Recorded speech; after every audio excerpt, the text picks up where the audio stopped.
گناہ کرنے سے پہلے 2 منٹ کا مراقبہ. انبیاء علیہ الصلوۃ والسلام کی گردنیں کٹی، حضور صلی اللہ تعالی علیہ وسلم کا خون مبارک بہا طائف میں، احد کے میدان میں. ذرا یہاں پر دیکھیں، کل مٹی اڑ رہی تھی نہیں اڑ رہی تھی؟ تو آپ کی آنکھیں پھاڑ پھاڑ کے چل رہے تھے یا آنکھ بند کر رہے تھے؟ کیوں؟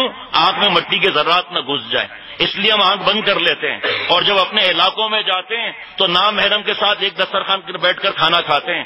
وہاں پر مجھے کیونکہ میں طلباء کے ساتھ الحمدللہ رہا ہوں اور رہتا ہوں، اللہ کے رحمت سے طالب علم تھا، اللہ کے کرم سے طالب علم ہوں، اور اللہ تعالیٰ مرتے دم تک طالب علم رکھے اپنی رحمت سے. یہ میں نقل کر رہا ہوں مفتی اعظم مفتی رفیع عثمانی صاحب دامت برکاتہم کی.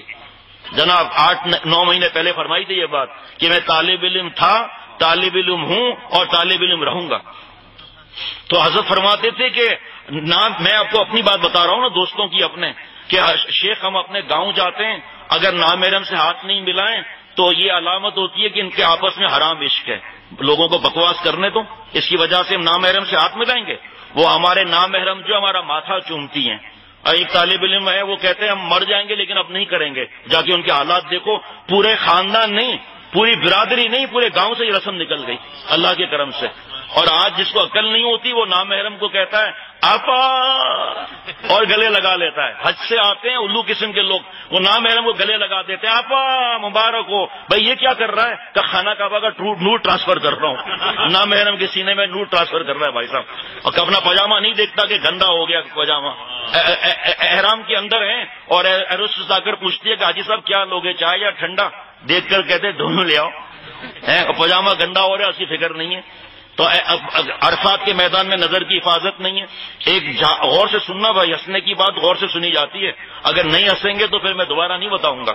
ایک جہاز میں ایک شخص طوطا لے کر بیٹھا تھا، تو ایروسٹس گزری وہاں. ایروسٹس پتا ہے نا بھائی، جہاز کی ماسیاں، جھاڑو واڑو مارنے والی ماسیاں ہی تو ہیں، اور کیا ہے بھائی؟ وہ زمینی ماسیاں ہیں، فضائی ماسیاں ہیں. ماں باپ اور شوہر اور اولاد کی خدمت سے محروم بھی تو اللہ تعالیٰ نے شرابیوں کی خدمت میں لگا دیا، زانیوں کی خدمت میں لگا دیا، ہیروئنچی اور یہودی عیسائیوں کی خدمت میں لگا دیا. ان کو بوٹ پالش کر رہی ہیں، وہ برتن صاف کر رہی ہیں، ان کو چائے لا کر دے رہی ہیں.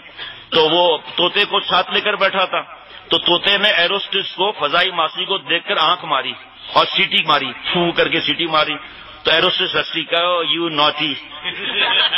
تو وہ جو آدمی تھا اس نے کہا یہ تو بڑی زبردست بات ہے.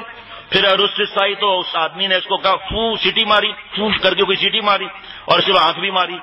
ایروسٹس کو غصہ آ گیا، اس نے جا کر شکایت کر دی پائلٹ سے. غور سے سنتے رہنا، ہنسی کی بات آگے آئے گی اب. تو پائلٹ نے کہا کہ جہاز کا دروازہ کھولو، دونوں کو دھکا دے دو، بڑے بدماش دونوں بیٹھے ہیں یہاں.